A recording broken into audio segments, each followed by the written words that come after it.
Thank you for taking time from your extremely busy schedules to be here with us today. My name is Dr. Judith Laredo, and I am the Assistant Commissioner for P16 Initiatives here at the Coordinating Board.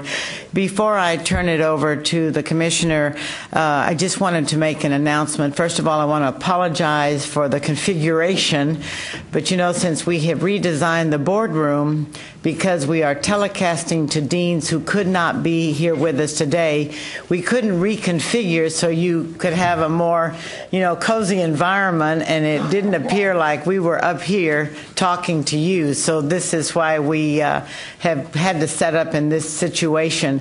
When we do break off into groups for discussion, then we can move the room around in any which configuration. But if you are viewing the broadcast and you have a question for one of the commissioners, please feel free to email Judy Schooling at the following email address, and I will say it slowly. Judy.schooling, and it's spelled exactly as it sounds, at thecb.state.tx.us. Or you also may call in to 1-877-873-8017 and use the following access code, 2677702. We will connect your call over the speakers in our boardroom. Please mute your phone once you ask your question to prevent all noise being heard over the speakers. And now I will go ahead and turn the dais over to Commissioner Paredes. Thank you very much, Judy. Welcome to all of you. And once again, I'd like to thank you for attending this meeting at this very busy time of the year. Actually, the timing for this meeting, although inconvenient, is critical. As all of you know, we're about to go into a legislative session, and as you also know, there are a lot of controversy swirling around the state about the work of education, both public and higher, and the relationship between the two. So it makes a lot of sense for us to have a conversation about some of these issues. I also know that for many of you, this is your first opportunity to get to know Commissioner Williams. He and I have already had a couple of very good meetings, and I think we will work very closely together. And we both have the common awareness that neither one of us can do his job well unless the two sectors of education work effectively together. I keep saying, and I know Michael agrees with this, that public education can't do its job well unless we send public education well-prepared teachers, unless we work with in-service teachers to improve their professional competence. And of course, we can't do our job in higher education unless K-12 sends us well-prepared students. So for, if no other reason than those reasons, we need to work together effectively. We have an agenda. We can modify the agenda as you wish. I know there are a lot of issues that you all want to talk about, and I know particularly that, as I said a moment ago, you want to get to know Commissioner Williams. So with that, I'll turn it over to Commissioner Williams for introductory comments, and then we'll get into the agenda. Dr. Perez, thank you. It is indeed a pleasure for me to be. You always have to learn to turn a damn microphone on. When you think you have a voice that extends, you oftentimes don't remember that. But it is a pleasure for me to be with you this morning and to sort of engage in this enterprise that all of us are part of, and that is the learning and the education of our youngsters. And Raymond, thank you for the advice and counsel that you've already given me in the 12 weeks that I've been Commissioner of Education. As many of you already know, that I did not come to this as a former teacher or a former administrator or a former anything. I come here as a lawyer that knows how to ask the right questions to the right people to try his best to get to the right dadgum answer. And so that's what we're going to try to do. But also come here with a great deal of love for people who provide and have provided learning and instruction to youngsters. My parents, as many of you now know, are retired public school educators. Dad was an Algebra 2 and geometry teacher, a master math teacher. But he probably thought of himself as a football coach, since in 2000 he was inducted into the Texas High School Coaches Hall of Fame. My mother, for 40-some-odd years, was a high school guidance counselor. She gave me every test you could think of, whether it was a IQ test or an achievement test or tests made by folks in wheat fields in Iowa, elsewhere. And so it's interesting in the context of the conversation the state's going through with testing and assessment, accountability, and all of the fear about testing. Hell, we took a test in our family dang near every day.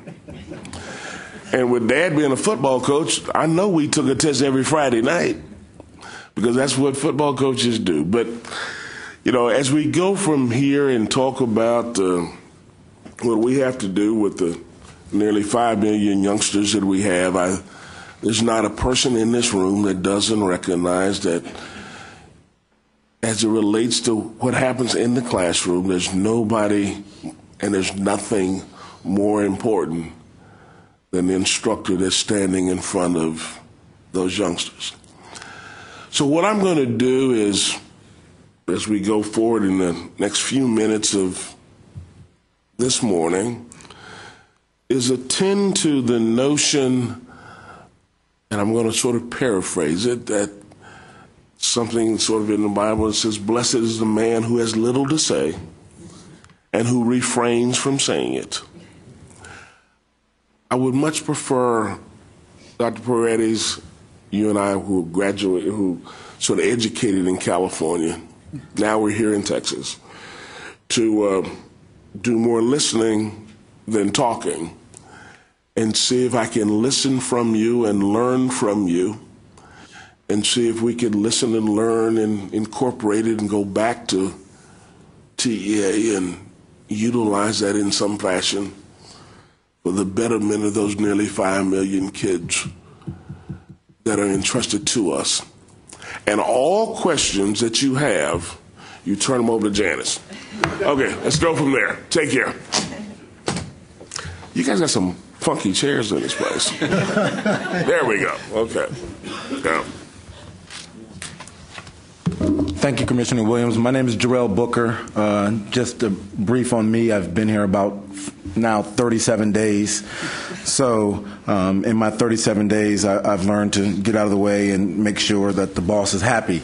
So that said, I'm going to take over for the rest of the meeting. I know Dr. Laredo talked about the way the room is structured. So after the next 3 speakers, then we will take a brief moment to kind of rearrange the chairs to make sure you all actually can speak amongst yourselves and we can get some good dialogue and get information back. And like Commissioner Williams said, the goal for today's meeting, although the structure is not set that way, is for us to get information from you.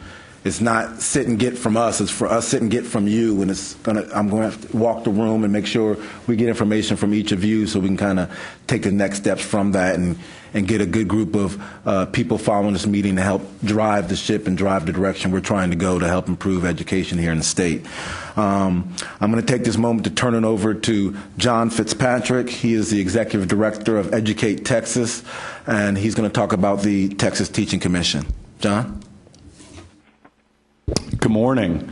I bring greetings from Dean Jeannie Gerlach at the University of Texas at Arlington, who served on the Texas Teaching Commission, which I'm going to share an update for you today and hopefully get some feedback. I'd like to start by thanking Commissioner Paredes for inviting me to be here this morning. It's a real privilege, Commissioner, to be in partnership with you and your team. I have a lot of respect and appreciation for everything you've done as a leader. Long-standing relationship with Judy, and thrilled with Jarrell Booker, moving from his previous role where we worked with him now to a leadership position in the coordinating board. Commissioner Williams, it's always hard to follow a person who pledges to listen when my job is to talk. So it's wonderful to have you in your position at the state of Texas, and look forward to working with you on this report and others.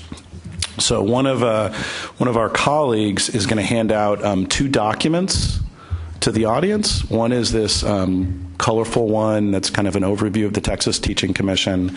The second one is the executive summary, and I'll be referring to both. Commissioner Paredes, my understanding is to take about 10 minutes to give an overview, to particularly focus on the teacher preparation aspect of the recommendations, and then to pause for Q&A. Yes. And for questions, notice that at the front table we have some mics set up so that you can come up here and ask whatever questions you like of any of the speakers. So please feel free to do so. So my organization, Educate Texas, we are a public-private partnership. We work with both Texas Higher Education Coordinating Board, TEA, the legislatures and the governor's office, and a range of private foundations. And we focus on college readiness, K-12, and increasingly on post-secondary success and post-secondary access. A lot of our work the first 5 years was around early college, high schools, and T-STEM academies. We focused the last 2 or 3 years more on policy recommendations and higher education in general. Our focus was pulling together the Texas Teaching Commission was to try to respond as a state to the national dialogue around teachers. Our feeling was that the tenor and tone tended to be one that was very negative, that was very adversarial, that was very confrontational, and a lot of the focus was on firing the bad teachers. And there was not really an effort to step back holistically and look at the entire continuum. You know, Texas has done some great work around merit pay, performance pay. There's been a lot of efforts that have borne some fruit, but we felt there hadn't been a single sort of comprehensive way to look at the whole spectrum. And so if you look at that first page, you can see what we tried to take on: preparing, recruiting, hiring, inducting, evaluating, developing, rewarding, and retaining. We also tried to look at 3 different units of change. We looked at what were policy recommendations that were appropriate for the Texas legislature to make, what were the right state agency tools, so both TEA, the Texas Higher Ed Coordinating Board, SBEC, as well as what local districts should do. So the final report is going to be released next week, I think the 18th or the 19th, and we'll work with Jarrell and Commissioner Paredes to get you the entire report. But what I wanted to do today was to focus on some of the recommendations that will be, most potentially impact you and your institutions. If you flip to the second page, you can see the group that we pulled together. Our philosophy was to have a big tent and to have people that were pro-public education.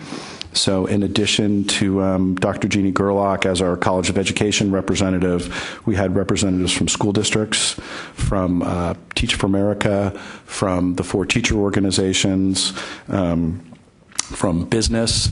We had 2 former commissioners of education, Jim Nelson and Mike Moses, who served as chair and vice chair, and we had former U.S. Secretary of Education and HISD Superintendent Rod Page. Something like 12 of the 17 members of the commission were former teachers. We also had 2011 Texas Teacher of the Year. Very much appreciative of Commissioner Paredes and their team and Commissioner Williams. We had great partnership with the agency and their staff over the course of this entire year. So if you flip to the executive summary, I'm happy to answer questions about any of these recommendations, but let me focus on the 8 that specifically we recommend around colleges of education.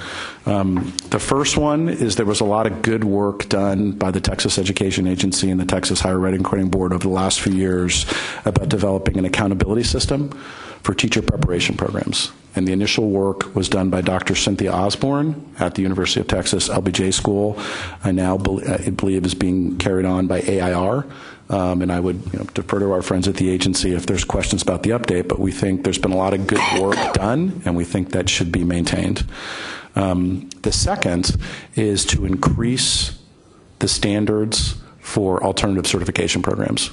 One of the things that came out was that, it's a little bit of the Wild West with alternative accountability programs. They're sort of the good, the bad, and the ugly, and we probably needed to look at some increased standards and increased oversight of alt-cert programs.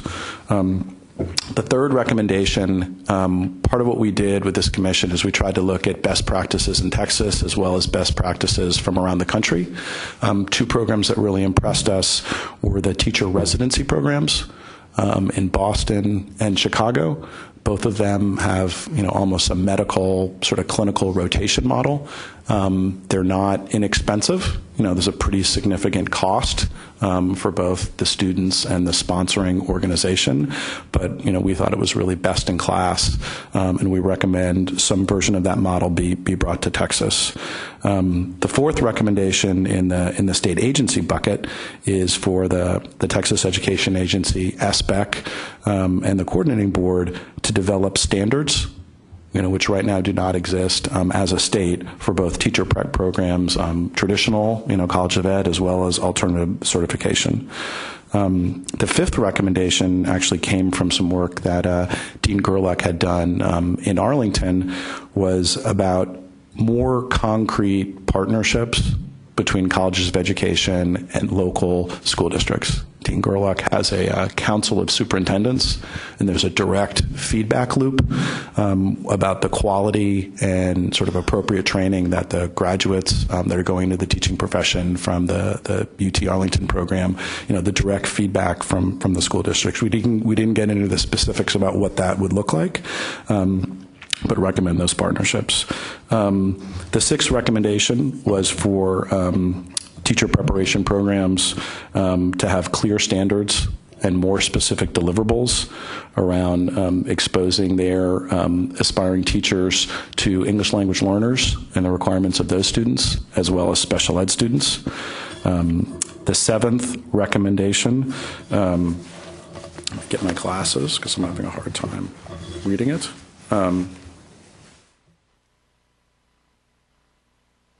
Is that colleges of education are more explicit about creating opportunities for best-in-class practitioners, particularly current teachers, to serve as faculty.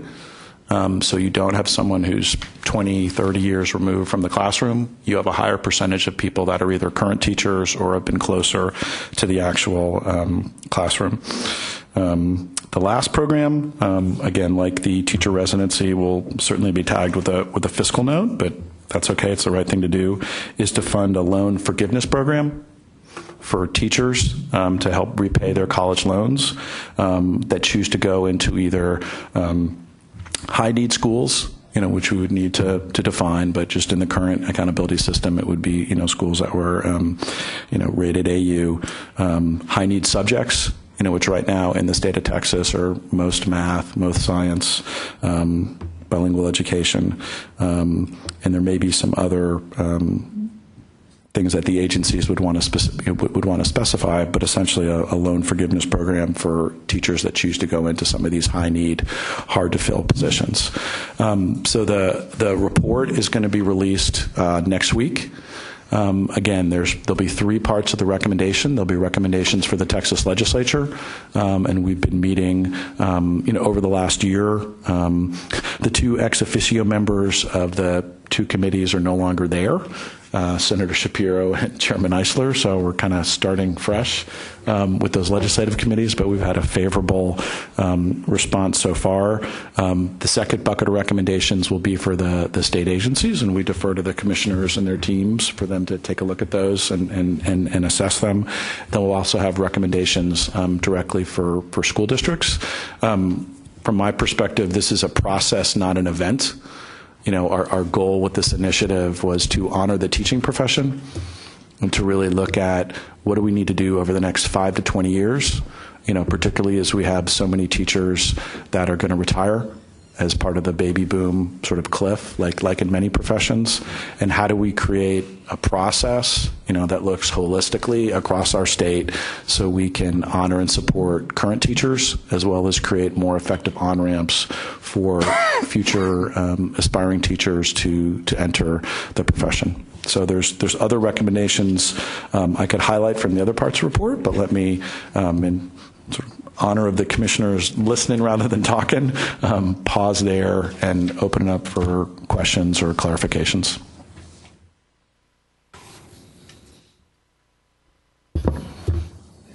Please, if you have any questions, please come forward to the front table so that you can be heard around the room and around the state.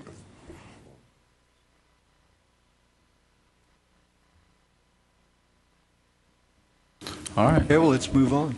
And just to let you know also, the commission met for about a year, once a month, and it was not easy. What I mean by not easy, you have a lot of opinions. They had a very unique group that had a vast amount of experience in educator quality from different sectors, and it got really tense, I would say, a number of times, just trying to really get to the bottom of what's going to change, what's going to improve, what's going to help what we're already doing here in the state. It was clear that we had a lot of people in the state doing great work, and we were excited about the work that all of you have already been doing and some of the other programs have been doing. But as you all know, teacher quality is on attack. I mean, this is, I'm going to talk about legislative work in a little bit, and this is a big deal. Both commissioners have talked about this time and time again, and it's not going away. And if the group in this room and what we're hoping to get out of the sessions later on, and the group with the commission, if we don't try to work out some of these subjects ourselves, it will be done to you without your input. Okay? Legislators do the best they can. They have a lot of people coming at them from a lot of different directions. But this is an opportunity for us, and that commission was an opportunity for experts in the field to say, this is what we think will help improve what we're doing. Let's try to get it out there. So I just want to say thank Educate Texas. It took a lot of time and effort for them to put that together, and it was a wonderful experience. And I think the dean that did actually participate, Gerlach, was very helpful in actually presenting your case and higher education's viewpoints on these issues. And just Dr. Gerlach expressed her sorrow that she could not be here today. She had a prior commitment out of state, and if there was an opportunity to come back later in the spring or summer where she could present herself and walk this through. Just to Jarrell's point, let me just, if it's okay, Commissioner, I could hit a couple of the highlights of what we anticipate will be the most controversial when it's released next week. The three things that received the most sort of energy and attention and debate at the bottom of the second page around evaluation. Right now, as you guys know better than most, teacher evaluations by districts in the state of Texas are similar to Garrison Keillor's sort of Lake Wobegon comment where all children are above average. Right now, something like 97 or 98% of teachers get a positive evaluation, so there's really not any discernment or differentiation with how the current system goes. Our recommendation is that annual evaluations include multiple measures, one of which needs to be some sort of objective use of student growth. It could be the state test. It could, be a different test, and that should account between 25 and 50%. But overall, we believe the district's evaluations should also include classroom observation and feedback. One of the things to Commissioner Williams' point about his dad being a football coach, one of the programs that we brought in to talk to is a national initiative called Measures of Effective Teaching that is in Dallas and Hillsborough, about 3,000 teachers and a dozen or so districts across the nation. Part of what they use is a little 360 camera that is placed in teachers' classrooms that has an entire view of the teachers and the students as they're teaching. The initial concern was that teachers would view this as sort of a Big Brother Orwellian intrusion into their classroom. That hasn't been the case at all. Some teachers likened it to, their colleagues on the football staff watching game film. And so for the opportunity for them to go back and see themselves in action, the opportunity to have a peer or their principal watch them in action, And one of the teachers said it was very useful when students were misbehaving, or in one instance, a student was falling asleep, and the teacher confronted the student and said, "You were misbehaving, and then you fell asleep." The teacher said, "No, I didn't." The teacher said, "Let's go to the videotape," and I was able to show the students, what they were doing in their classroom. Not that that's going to, spread across the state of Texas, but classroom observation and feedback, student growth and learning, and professional engagement and growth, and that there should be multiple measures within each of these areas. That was one. I would say the second controversial one was we recommended eliminating the minimum salary schedule. Right now the state has a sort of step and ladder schedule. It is way outdated. $27,000 is where that state salary schedule is pegged. We set it at $41,000. Where did we come up with $41,000? That's the average teacher salary today, according to AEIS. The teacher groups, we started out with 4 teacher groups. The teacher groups participated for the entire 12 months. They stepped off and are not going to be signatories on the report. Disappointing, but not unexpected. This idea of eliminating the minimum salary schedule was one of the things that the teacher organizations disagreed with. Right now, there's only about 30 out of 1,100 districts that are using the minimum state salary schedule. We had some very strong statements from folks like former state senator and Texas Tech's Chancellor John Montford and former Commissioner of Education Rod Page, who said, look, if we value teachers and we're serious, we need to raise the minimum salary schedule. We need to have it something that honors the profession and says a statement about what we want to pay teachers. The last one I'll call about is also in the bottom of that page. And this was actually Jarrell Booker's idea, so I might ask him to help me explain it. If there's questions, and him and former Commissioner Moses. I think one of the most detrimental things that the Texas legislature does now is basically serve as a statewide school board and pass across the board pay raises. This happens maybe not at every legislative session, but often, whether it's $300 or $500 or $800. Our feeling is that is a decision by local school districts, and if we want to incent school districts to move towards a more thoughtful HR process and a more thoughtful sort of strategic compensation framework, the state needs to get out of the business of passing raises for teachers. So what we recommend, and this was before Speaker Strauss made his comments over the weekend about funding growth, was that the legislature should create a compensation allotment in the foundation school program. So for the sake of argument, let's say the legislature agrees with Speaker Strauss's recommendation and they put $2 billion back into public education. For most districts and in the state of Texas, about 80% of the cost of public education is salaries, for teachers and administrators. So let's say for the sake of argument, it's $1.6 billion. Out of that $2 billion would be the 80% for salaries. Our recommendation would be to take a percentage of that $1.6 billion. Maybe it's 5%, maybe it's 10%, but that be set aside, and districts have to use that on some type of strategic compensation. And we've got some more, details on that. We certainly think, and I was a school board member in Austin ISD for 4 years, certainly think school districts should have COLAs. That's part of the cost of doing business. COLA is different than merit pay or different than strategic compensation. So let me sort of pause there. And again, I appreciate the opportunity to present to this group.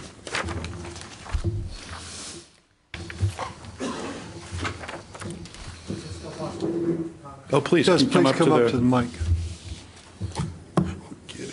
And make sure that the red light on the microphone is on. It worked. And can you introduce yourself? Sure. I'm John Engelhardt. I'm Dean of the School of Education at Baylor University. Private, not public, but at the same time we face many of the same challenges. Absolutely. And Mr. Fitzgerald, what I wanted to do was go back to your earlier comments about some of the recommendations relative to working with school districts. I think most of us, I don't quite speak for everyone, but certainly most of us that are deans of education and concerned with teacher education believe that we can and must work more closely with school districts and the practicing part of the profession as part of preparation. What we lack is the policy and resource infrastructure to do so. As long as schools are funded in one way, teacher education is funded or not in another way, and there's not a funding source to cause us to work together, it's going to constantly create a kind of friction and tension. I often refer to student teaching as guest ships, because we're there at the mercy and the goodwill of school districts rather than any obligation on the part of school districts.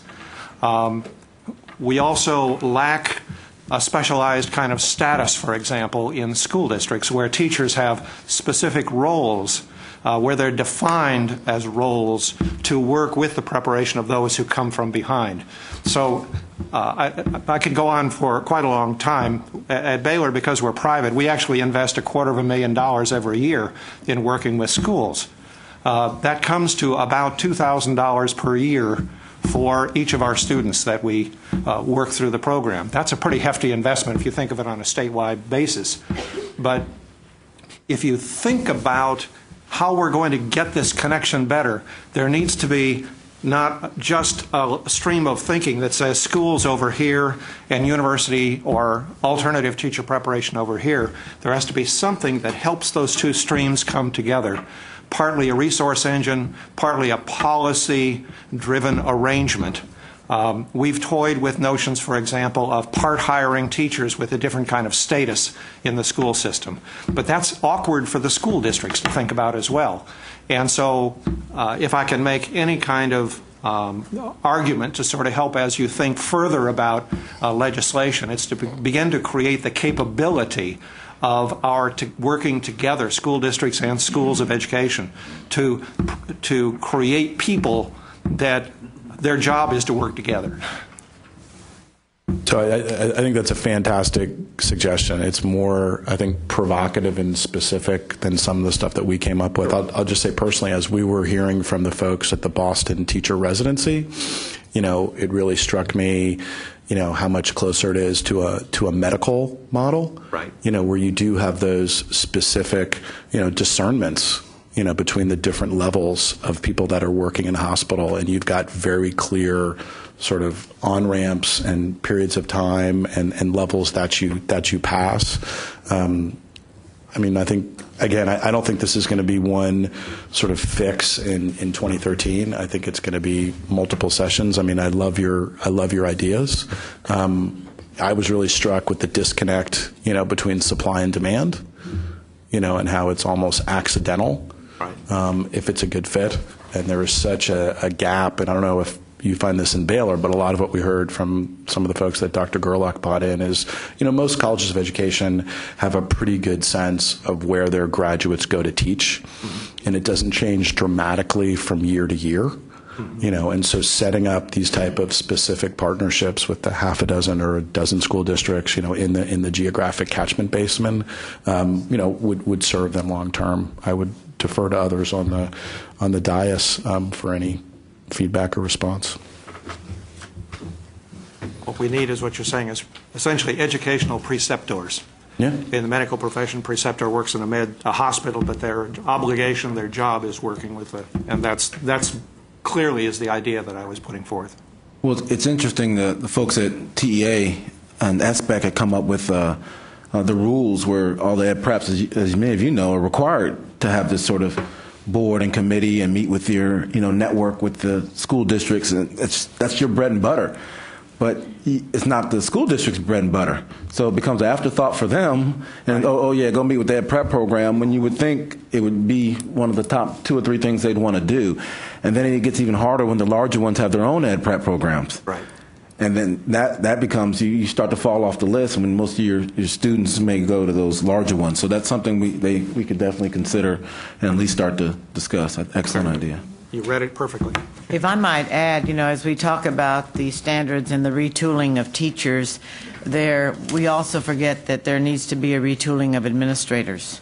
Because if we don't enter into this discussion in our preparation programs, in our leadership programs, so that they begin to think in a different mode as opposed to the traditional that I run my school, there is a tremendous connection. I think that's why we at the coordinating board when the commissioner became our commissioner in the redesign of our unit, it is P16. It is a seamless pipeline to that post-secondary arena, and so that whoever works in either arena, whether it's K-12 or post-secondary, engaging in educator preparation, educator is that broad term. We start off as teachers and we lead into administration. And so therefore, we've got to really look at our leadership programs to say, what are we missing in this arena that would also strengthen that teaching profession? Because when you look at effective schools research, who is the leader on the campus that affects anything that takes place? So that's a thought to keep in mind as you go back and we look at these programs. I think it's exciting. It's an exciting time of how this could be retooled so that we do become seamless in our work. In that regard, we think of teacher education as being clinical. Oftentimes our our school leader programs are not clinical in their design. They're in-service teachers, and we assume that's sufficient. My view would be that's not sufficient. And that similarly requires those who are mentors who are in the schools that work with those who would become school leaders to not just have happenstance experiences in leadership, but designed experiences, helping them work with us to prepare the best leaders possible. This the issue that you just addressed came up at a previous meeting of this group, and one of the deans said that they had difficulty placing their students in classrooms in some of the local school districts, and I think the comment was that the dean said that it seemed to faculty at that particular school that the surrounding school districts thought it was an inconvenience and a nuisance to have the teachers in training in their schools. And I remember that Commissioner Scott said he was willing to intervene directly with those particular school districts to make sure that the districts cooperated with the School of Education to place the teachers. Obviously, that's not an across the board long-term solution. Right. So if you have any particular ideas about how to address this issue, we'd love to hear them. Well, speaking again for myself, it's this: how do we help the schools have a defined responsibility relative to this? So it is part of the job and not I used that expression, guestship, yes, earlier. Also, it's important, I think, for us to tell them how much impact we're making on their schools and the learning of their children. While it's preliminary research, we completed a research project that ended in September this year that showed that the presence of what we call TAs, which is our juniors that are in field experience, and our interns, which are student teachers during the senior year, makes a 9% contribution to the variance in student achievement in those classrooms as compared to other classrooms. And the poorer the school, that is, the more poverty of the school, the greater that percentage of impact is. So in very middle-class schools, it's not much of an impact, but as you get into more poverty schools, the effect of adding those adults in classrooms makes a huge difference on the education of the children in those very classrooms. That's appealing to schools. So that point is one that hopefully will come out of one of these other recommendations, if passed, is this idea of value-added growth. Yeah. And having where a student is, in August and where the student is May. Now, as we all know, with the TOCS system, it's an absolute level. Right. So if the passing rate is 65 and you go from 20 to 58, you don't get any credit. If you go from 90 to 95, So I think one of the things that would potentially be a tool in the toolkit for colleges of education is if some version of, an annual growth measure is passed by the legislature, that would allow you, in concert with the school districts, right, to see how well the teachers you've produced are increasing student learning. Sure. So it would be a very different sort of metric that you would have about the effectiveness of your students. Right. In the case I gave, it was not after they graduate, but it was while they're learning was having that impact. By the way, one of the impediments we ran into, and literally only solved it in the last week, is being able to get the scores for children in those classrooms. What we had to work with was classroom means, because there was so much fear of releasing names of children, even though we're very close partners. with one particular urban school district. So it's another one of those, how do you get these two agencies to work together in a ways that they're all protected and comfortable passing information back and forth about students and teachers. So one idea I would throw out for the, I'm sorry, for the, go ahead. For the commissioners. I'm coming back, but go ahead. No, is for this group, is if this group was interested in us bringing together, I don't know if it's the 2 or 3 superintendents or the 2 or 3 HR directors, but basically asking you to come to this meeting with the top recipients of your teachers. You know, so out of the dozen districts you work with, you know, there's probably 2 or 3 in each of your regions, you know, that hire 50% of your students. And to have a work session, you know, and Commissioner Paredes and I have done this in some other areas, you know, like, with all due respect, we talk a lot about P16. Sometimes it's real. Sometimes it's vaporware, you know, and I think if we could get together, you as the deans of the College of Education or College of Arts and Science with either the superintendents or the HR folks and try to come up with some concrete solutions. I mean, I think the big thing that I learned in this process, like we can't do it all with legislation. You know, legislation can be part of it, but at the local level, at the agency level, this is going to take a multi-pronged attack. But that's something that we'd be willing to, you know, put a little money into and help if it was of interest to this group. The challenge that you have is, for most institutions, that strategy will work.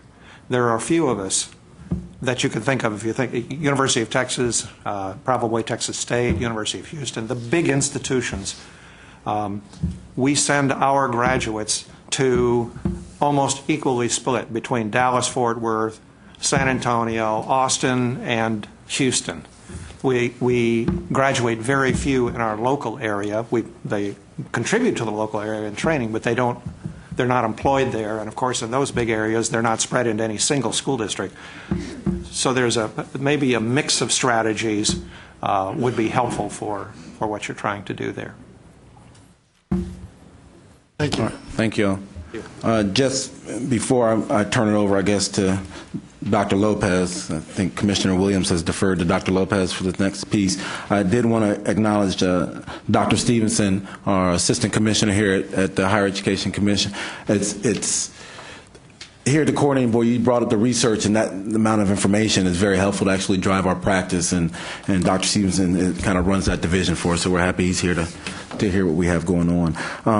From this standpoint, we're going to turn it over to Dr. Lopez from the Texas Education Agency to talk about the next portion. My piece will be really short, and then we'll go into the breakout sessions. Good morning.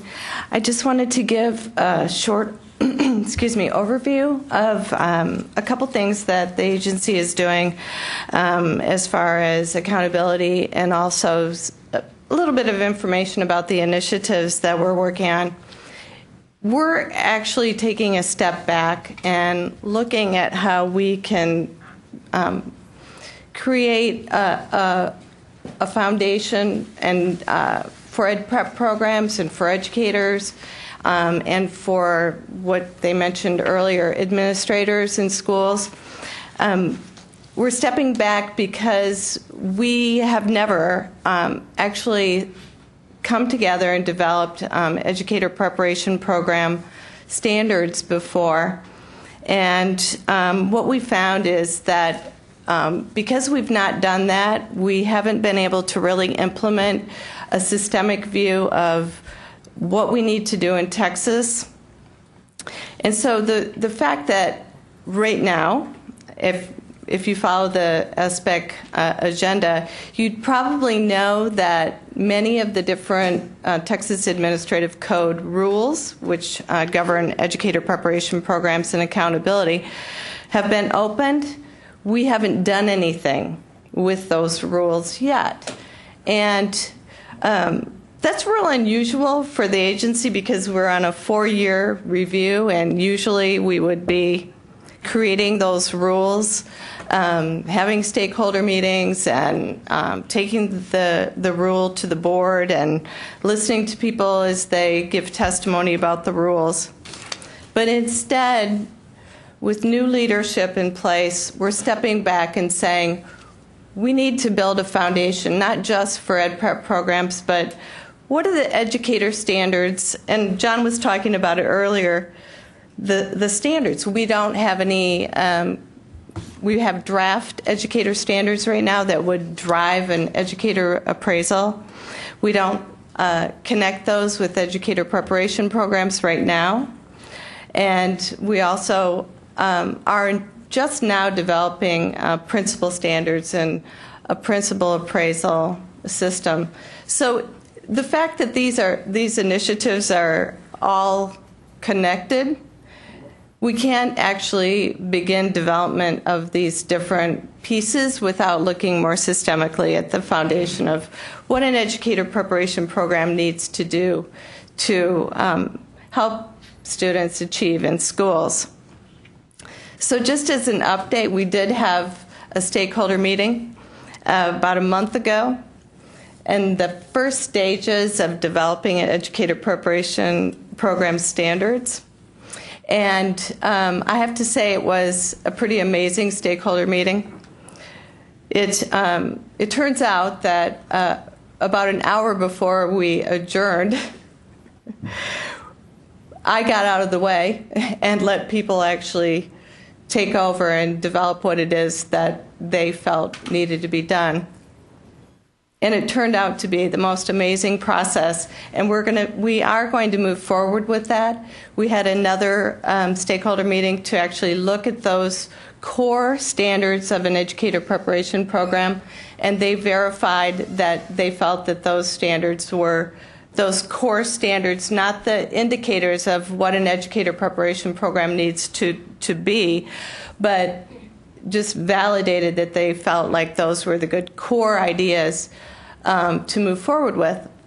So if we can take those educator preparation program standards and connect those with educator standards and an appraisal for those teachers and what an administrator appraisal would look like and principal standards and superintendent standards, we're doing all these things at the same time and making those really important connections so that we don't change something for the sake of changing it and then having unintended consequences because we needed to develop rules.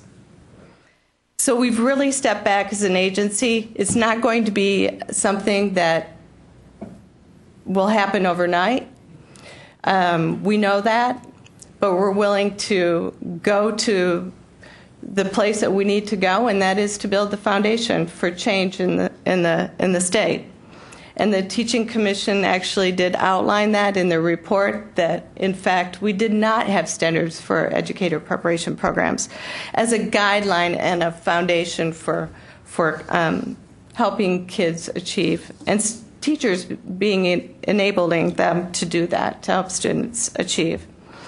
So that's a very wide brush stroke of the different initiatives that TEA is working on right now. Not all of them, but actually working together, and I'm really glad to be here with the Higher Ed Coordinating Board as well, because it does matter that we communicate across the state.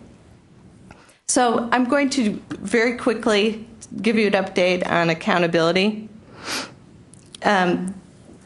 As you know, and I'm sure you're aware, in 2009, Senate Bill 174 was passed, and we actually implemented that in Chapter 229 of Texas Administrative Code, and we're still in the process of implementing this accountability system.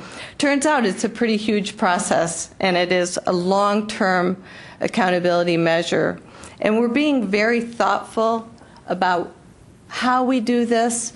Again, it's taking time to ensure that we don't move forward in ways that would be harmful or an obstacle to the ed prep programs. So I'm going to go through the 4 standards that were actually identified in Senate Bill 174 and Chapter 229, just as an update. And standard 1 is the pass rate. It's now pass rate for educator certification examinations. The pass rate is now set at 80%. And we found that that's really impacting educator preparation programs.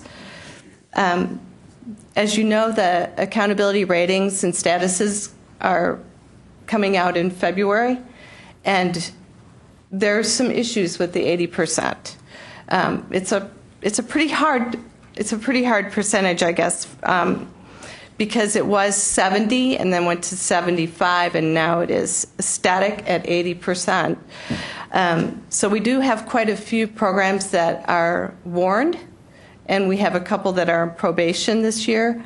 So again, we will release those after the SBEC board reviews those in February. The second standard is an appraisal of a beginning teacher, and we do administer a principal survey across the state to principals who have first, second, and third year teachers, and that survey goes to every principal in the state, which is a monumental adventure for the agency. And this will be the third year that we've done that. This year, however, will be a little different because we have a calibration of the principal survey, in that before a principal can actually answer the survey, they will have an understanding of the importance of the survey and how to differentiate between the different indicators. That was a recommendation to us through the PEAK project, and we are actually implementing that this year. It's not an accountability year for Standard 2 for the statuses that will be reported in February. However, this is right now an accountability year for Standard 2. So next year in February, we'd actually take this standard to the board along with Standard 1. The third standard is the tying the teacher to student achievement back to the educator preparation program. As John mentioned, the University of Texas, the PEAK project, was actually the leader of this project and the beginning process of that standard. We now have contracted with AIR, and we are moving forward with it. We don't intend on implementing that until accountability year 14-15, and that we have to ensure that the data is accurate, clean, and that we have transparency about the process, and that's the date that we feel like we will have full implementation of Standard 3. And Standard 4 is the frequency, duration, and quality of field supervision. That is not being, it's not an accountability year this year, but next year it will go to the board in February. So Standard 1, Standard 2, and Standard 4 will all be included in accountability for next year. One of the things I just wanted to remind people about was that the Consumer Information website, which is also part of Senate Bill 174, will be live in about 1 year. Now, that seems like that's a long time from now, but it's a very comprehensive website where people will be able to receive aggregate data about their program, and as well as districts will be able to learn about ed prep programs, and also the different, they'll be able to see their certification pass rates, they'll be able to see the results of Standard 2 and other exit surveys that we are also implementing in the certification process. So the Consumer Information website should be active next year. One of the changes, and then I'll turn it over, but I just want to address one change that we have made in bilingual certification, that we are requiring that all people that are going to be placed on a probationary certificate pass the target language and also the bilingual supplemental. We have We have a huge problem in Texas with bilingual students as far as them being able to assimilate and learn both English and retain their second language.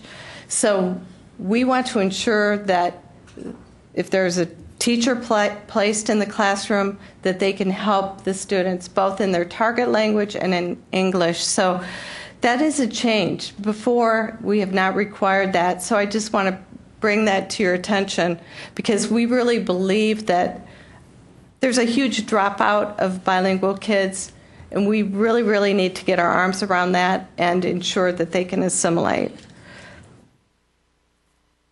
And I think I guess that would be my update. Jarrell? Any questions that you might have? All right.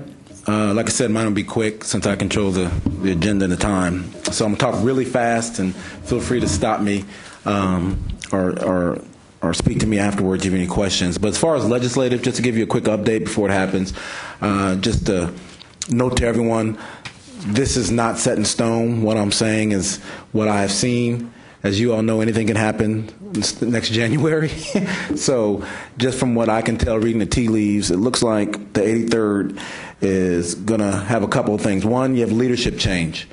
You have leadership, particularly on the Senate side. You have a new higher ed chair in Seliger, and a new Senate ed chair since Shapiro left, and Senator Dan Patrick. So you have two new folks in these chairmanships. They've been around, they've been in education committees, but you have new chairs, so that kind of shakes things up a lot, I think, moving forward. The next piece on the House side, we're going to have a new Pub Ed chair on the House side, which has not been named yet, so that should be interesting who that person is. That'll be the two Public Education Committee chairs have a profound impact on your educator quality, educator preparation programs, which is obviously different from the higher ed committees. Major issues moving forward. Unless you're under a rock, you know funding is going to be a major issue, not just for K-12, but for higher ed. Things around predictability, tuition caps, institutional funding will be a big issue for all of us as far as outcome-based funding, and obviously financial aid. That's going to be there. You can count on that. But I would also break down the other two subjects as far as testing and accountability. You've heard about the big push on everyone trying to reduce the number of tests that students are taking in K-12. So I assume campus accountability will be a major function or topic. State assessments, school accountability, and also district accountability, how they're spending the money. That's going to be a major subject. And I also think ed quality will be there this session, dealing with evaluations and assessments, retirement, whether you use student achievement, student growth in their evaluations and assessment, certification exams, how we, I think last year or last session, there were a couple of bills on, particularly around generalist exams. And the interesting piece that people don't think about is the correlation of assessment. So as they deal with reducing tests or end of course and stars, and how many items we've hitched our wagon to that, and what that does to teacher evaluation and other things. So I think that'll be a major subject this year. And the last, I think, is the role of technology and innovation as higher ed continues to drive that ship on how we do instruction and teaching and learning. I think it's going to really be a big issue in K-12, and how, we've already have the digital textbooks and things, but how learning actually grows and how you prepare teachers to actually give instruction through online. So that's my 2 cents on legislative piece. Any questions about legislation? Wonderful. Anything, Commissioner? Jarrell, if I could, you mentioned about testing, assessment, and accountability, and I would like to sort of comment on what the agency is doing now in that regard.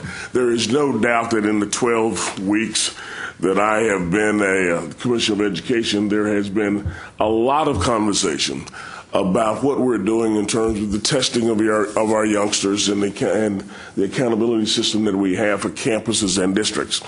In my 150 some odd conversations with superintendents, they have gone sort of like this: accountability, accountability, accountability, career tech, accountability, accountability, and funding.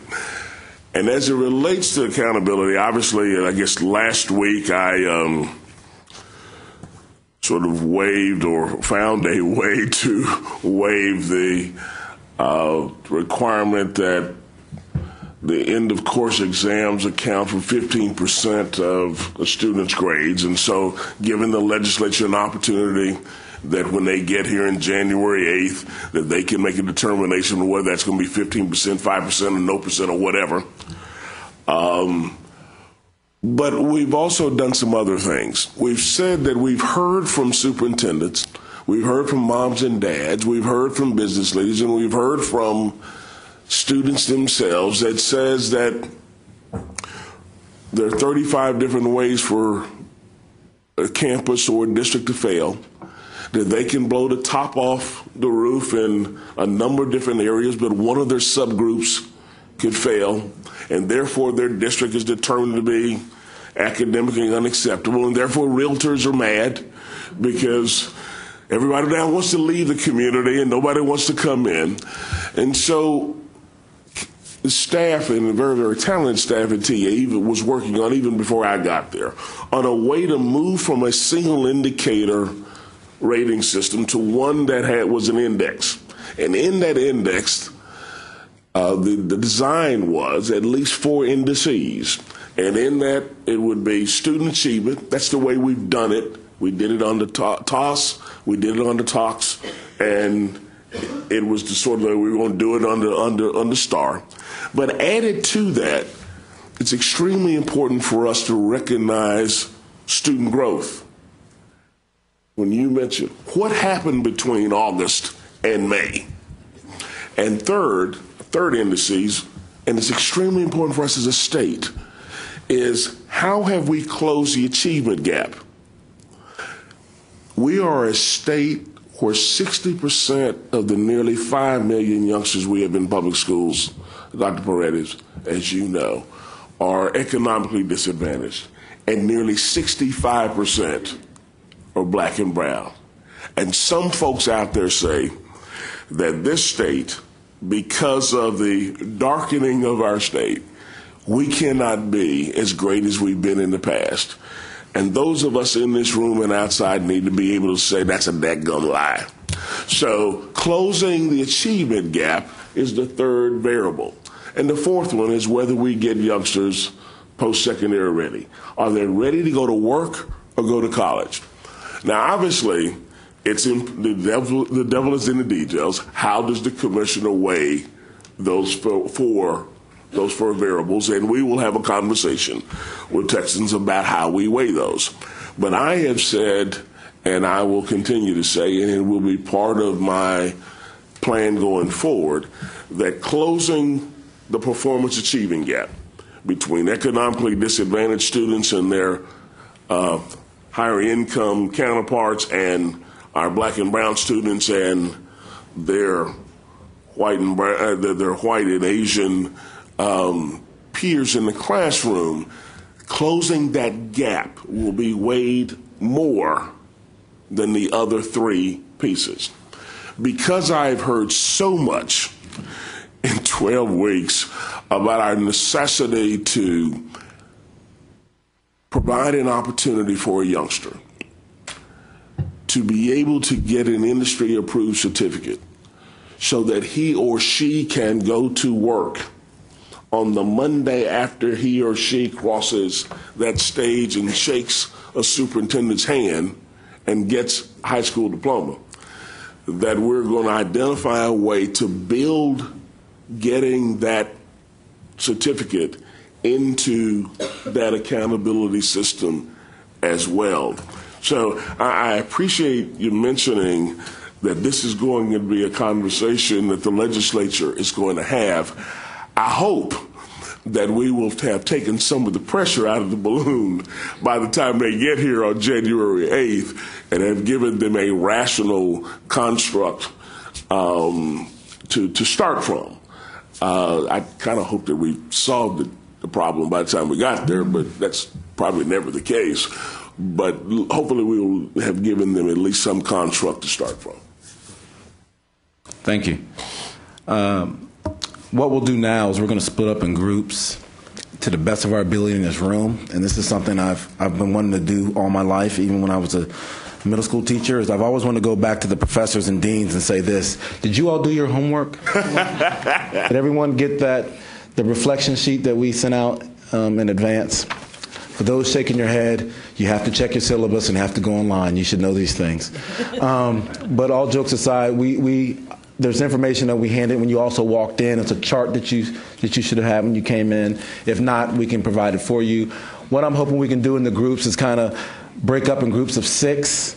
If you're already at a table, kind of take your chairs and go to the other side. That way you can talk. And what we want to do is kind of fill out that chart, and that'll guide some of our discussions. Because what we're hoping to get out of this, what the commissioners are hoping to get, is to identify a group of you who are willing to drive some of the things that come out of this discussion. If we come up with 1 or 2, 3 things, get a group of you together following the day who are willing to meet, kind of flesh out more information about how we can improve teaching, educator preparation, particularly around the CCRS. We would love to get that today and then identify that group today. So without me having to have you count off 1, 2, and 3, let's at least try to break up in groups of 6. I see some already identified in the first few rows, and the ones who are in the chairs can kind of turn and speak amongst themselves if we could. Dr. Laredo? Before we begin, we also want to thank some of the deans who did come to the table ahead of time to give us some thought-provoking questions. This is what has led to those discussion items that are on there. One of the most important things is because you drive that pre-service education of what's happening to your students through your programs onto the public school system, as you also work collaboratively with them in their placements, pre-service placements, field placements, 2 years, 3 semesters, whatever the case may be. We really need to look at how we, as deans of education, can impact and help K-12 with that current teaching force that's in 9-12, who now have a redesigned TEKS curriculum with the infusion of the CCRS. And those CCRS standards are not easy. And that doesn't mean that the teaching force out there is not capable, but they have to be retooled purposely in terms of looking at those new standards and how to teach to those standards and to that rigor so that you're not teaching to a test. When students are presented with their end-of-course material, because the teacher has covered that material and certainly understands it, those students should be able to do well on an exam if they have been instructed at that level of rigor. And so I think this is a challenging time for you as deans who do want to come together as that team later to help that speaks for the rest of the deans. How can we move this and help and work cooperatively with K-12 to retool those current teachers in the field? This may have to be done with the help of service centers. We know that you all cannot go out there and provide that training, but there may be something that the colleges of education can do. And so that's that second part that Dr. Booker is speaking to as you look at these questions. Keep that in mind. It's pre-service that we look at, but it's also, most importantly, what do we do with those 150,000 teachers that are out there that have left your institutions maybe 3 years ago, 5, 10 years ago, who still have longevity in their career ahead of them. So keep that in mind as you think of those questions.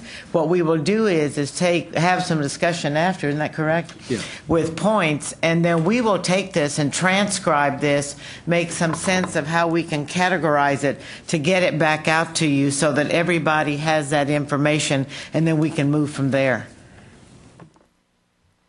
We'll also walk through the groups. If you have questions, we'll be there to be able to answer questions about the process. But we will come back together in about 45 minutes to go through what we have and then identify a group of people who can take it to the next level and flesh out some of the recommendations for both commissioners.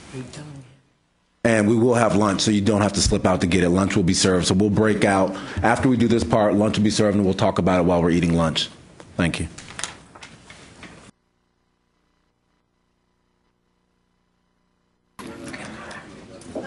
I've been told that a spokesperson for each group has been designated, whether they wanted to be the spokesperson or not. And what we'll do is, what we'll do as Judy runs to the back, we will probably have a microphone. That way you don't have to come up and feel like you're testifying at the hearing. But the first person may have to do that as we wait for the microphone to come.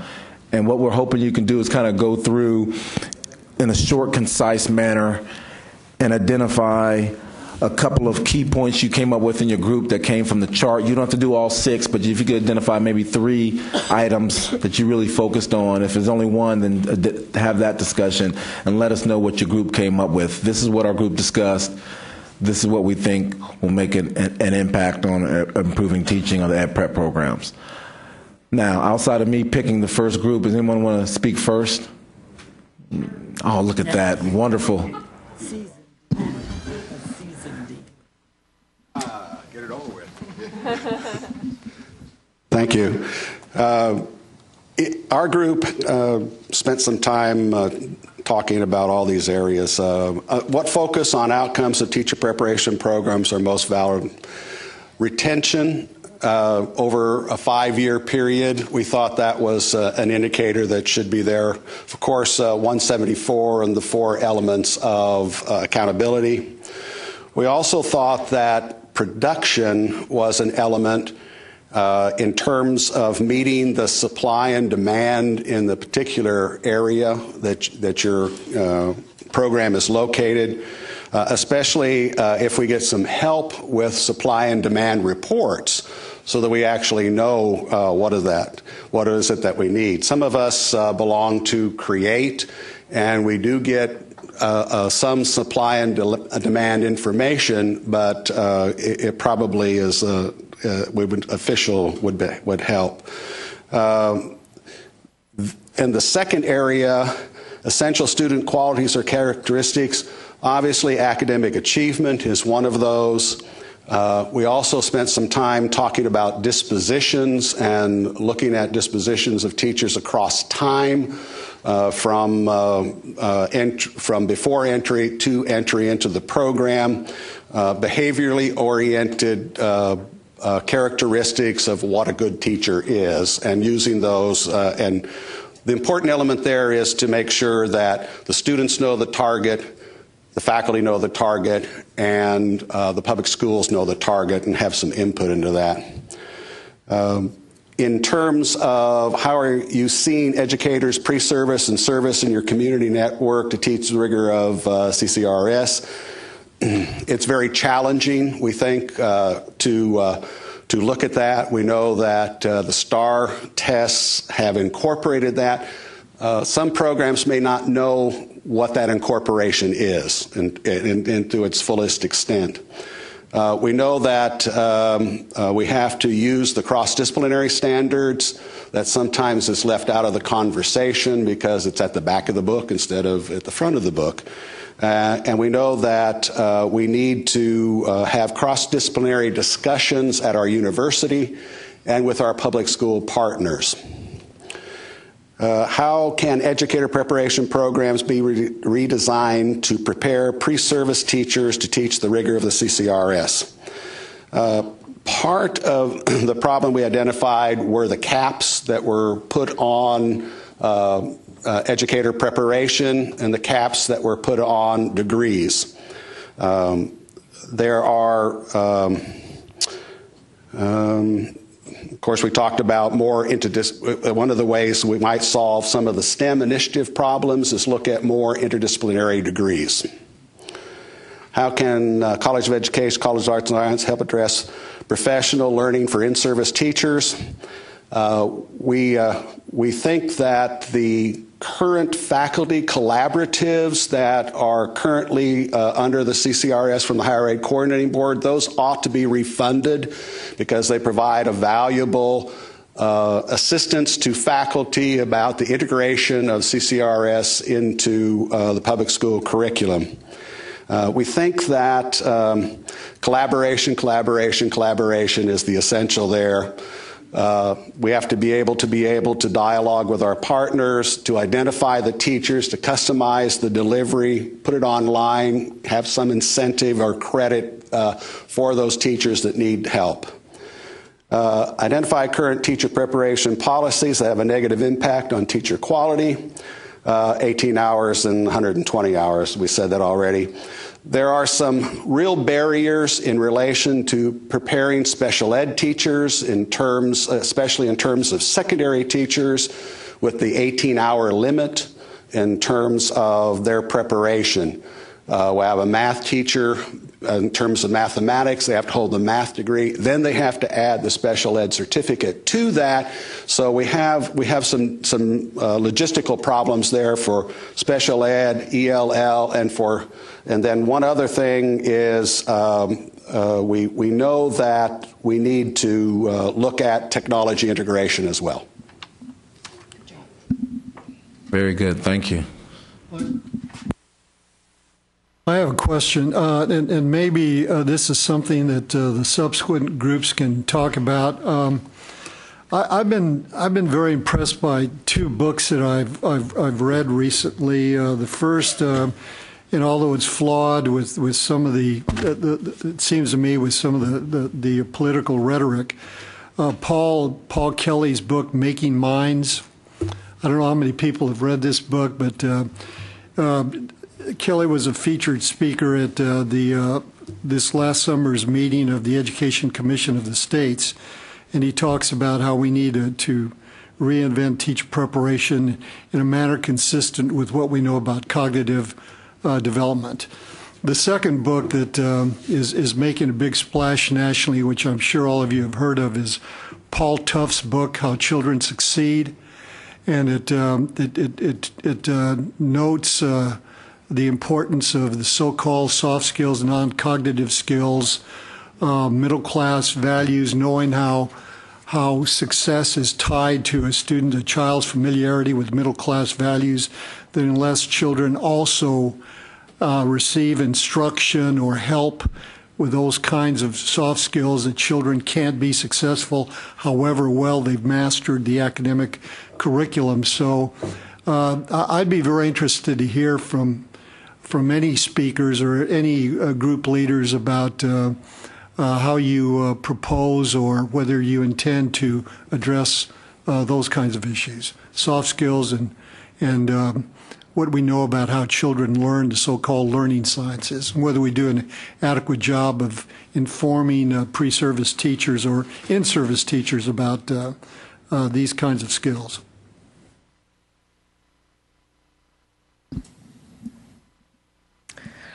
Next, we have another volunteer. Okay. And Judith from El Paso, UT El Paso. And partially in relation to this point about soft skills and some of the other skills that we might say are harder to measure with standardized tests and so on. In our group, we talked a little bit about some of the measures that are currently used and proposed, such as value-added measures, et cetera. We know that there's been a great deal of discussion about some of the problems with the validity and reliability and overall even feasibility of these kinds of measurements. So we had some discussion about that, as well as looking at other possible measures that might be needed to really find out how effective our programs are in preparing teachers. We talked about the need for multiple measures and stakeholders. So, for example, our students spend a great deal of time in school districts with mentor teachers, cooperating teachers, administrators, and others observing them. Yet their evaluation of how well our student teachers or prospective teachers actually deliver instruction and interact with kids is to some extent left out of the overall quality indicators of our programs. It's there, but it's not prominent.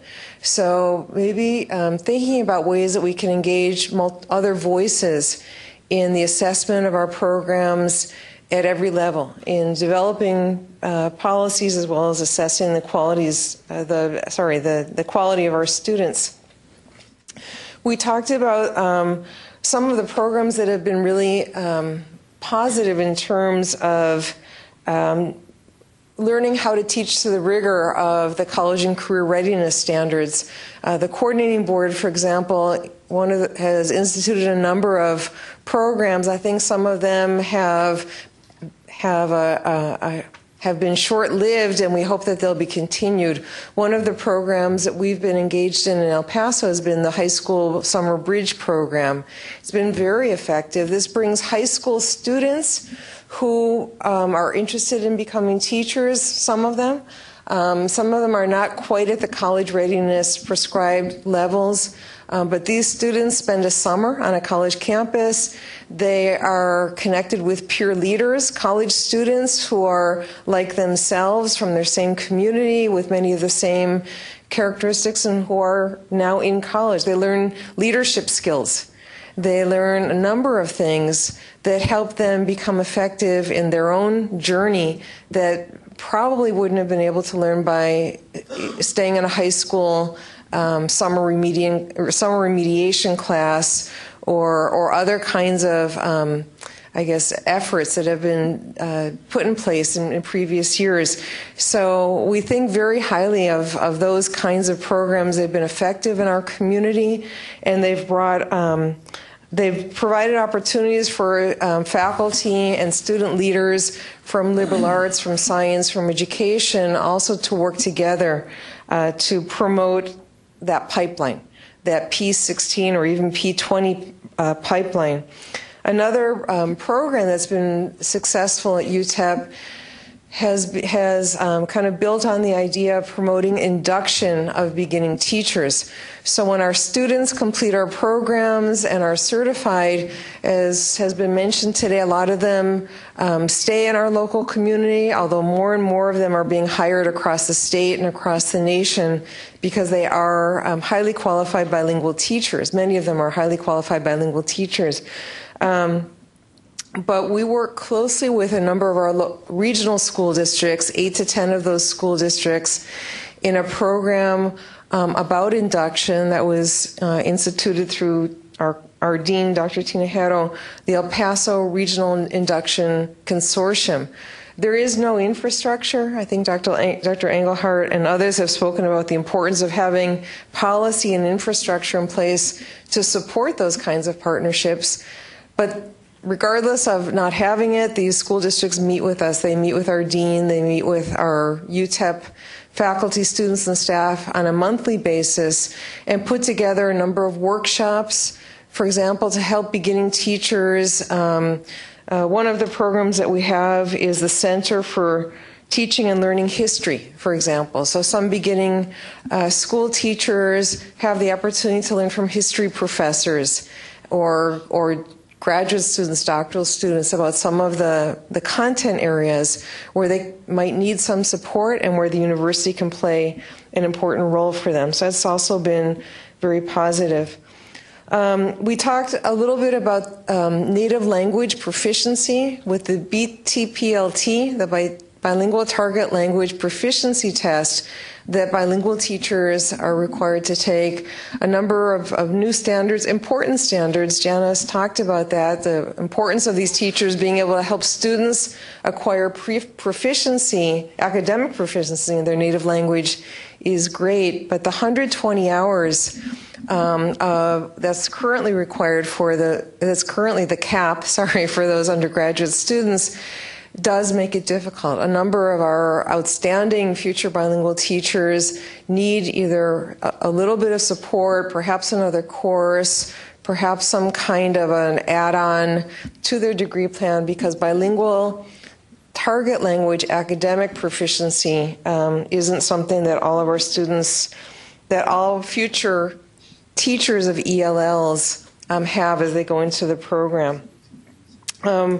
And finally, another policy that we wanted to mention that has had a negative impact on teacher quality in our community is the restriction for our teacher aides, our paraprofessionals, to stay in the workforce as teacher aides while they're getting their degree. That has been a change that has been very detrimental to our community. Some of the strongest teachers in our community who stay in the field for over long periods of time. We know that from both practice and from research. And so they provide great benefits to our schools and to our kids. Now can no longer become highly qualified teachers, can't go through our program of studies because they just can't afford to stop working so that they can go through the program. And so we beg your consideration of that measure, because it really is making having a negative impact on some of the teacher preparation programs in our college, and I think across the state. Other deans have spoken about this as well. Thank you. Thank you. I guess I'll go next. I was sort of coerced into this position. Okay, we had a good group and had a variety of opinions, and I'm hoping I can represent their thoughts. The first question about outcomes and valid markers of quality programs, there was a conversation, of course, ultimately about value-added assessments, and while there is a debate about the validity of that, we think that that's here to stay, and that we ultimately should embrace that. So value-added is of course one of the indicators. We support the idea of multiple measures. I'm at Texas Tech, by the way, Scott Ridley. At Texas Tech, we're doing a combination of assessments, sort of borrowing from the Gates MET study. We're using performance-based assessment with the TAP rubric. We're using TAP, and we're using that multiple times a semester to shape teaching competency. We are working with Cambridge to use the Tripod, which is a attitudinal assessment of K-12 students, and there has been some reports that there is a correlation between Tripod data and value-added scores, but there was a paper that just came out that contested that, saying it was a bit too liberal in their interpretation. But still, validity is ultimately very difficult to secure for any measure. And then value-added assessment. And at Texas Tech, we have MOUs that we're putting in place. Our biggest customer in Lubbock, obviously, is Lubbock ISD. 30,000 students and very diverse, 65% students of ethnical diversity and poverty. We have MOUs in place where they're sharing data with us, and we have the masking process so that they're sharing both their benchmark assessments and their state tests. And in our student teaching, we've gone to a year-long student teaching. We are sharing that data with our teacher candidates. So we're sharing the TAP data, the Tripod data, and the benchmark assessments, so that we can sort of triangulate the kids that are doing better and less well, then looking at the relationship with their attitudes and who they are, and trying to give that as diagnostic information to the teacher candidates. So the main idea of that first question about outcomes and valid markers, it's multiple measures. We also, like other groups, talked about the retention rates and even those that are getting hired. Essential qualities for admission, of course, GPA. There were some programs that talked about doing pre-admission clinicals, so something like service learning. And then the reports of their effectiveness with that. At Texas Tech, we are now requiring that they pass the content portion of a pre-exam to get into our program, and then before they go into their year-long student teaching, they have to pass the actual content portion of the state certification test. We are also using the Haberman, which is it's been around for a long time. We're not using it yet as a screening variable, but we're using it, and then we're correlating it with our outcomes, and then determining down the road whether or not we should use the Haberman as a screening variable. Other programs are using reading tests and writing tests as criteria for admissions. Pre-service, in-service prep for the college and career readiness standards. We agreed, our group, that we're at a pretty early place. One thing that we're trying to do in our program at Texas Tech, again, using the TAP, we do these performance assessment cycles. So a cycle of performance assessment is a planning conference where we sit down with the candidate and look at their the content they're going to teach, to have a conversation about whether they really understand what they're teaching, having a conversation about whether they really know the kids they're getting ready to teach. That's the first step. Then there's the observation of the lesson, and there's a post-conference.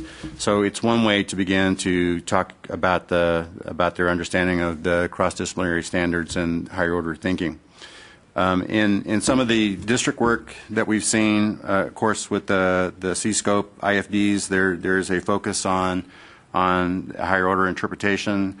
We work with some districts that are working with Margaret Kilgo, who's working with teachers to try to understand the verbs and the tiques, to understand them at the higher level of interpretation, because the norm seems to be that teachers try to interpret them at the lowest level of interpretation, so at the knowledge level as opposed to the higher order reasoning levels.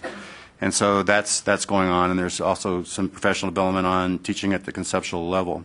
The key thing that I would say is that we have to be careful not to treat instruction about the cross-disciplinary standards as another simple knowledge base. It's more important to talk about what it looks like in the classroom.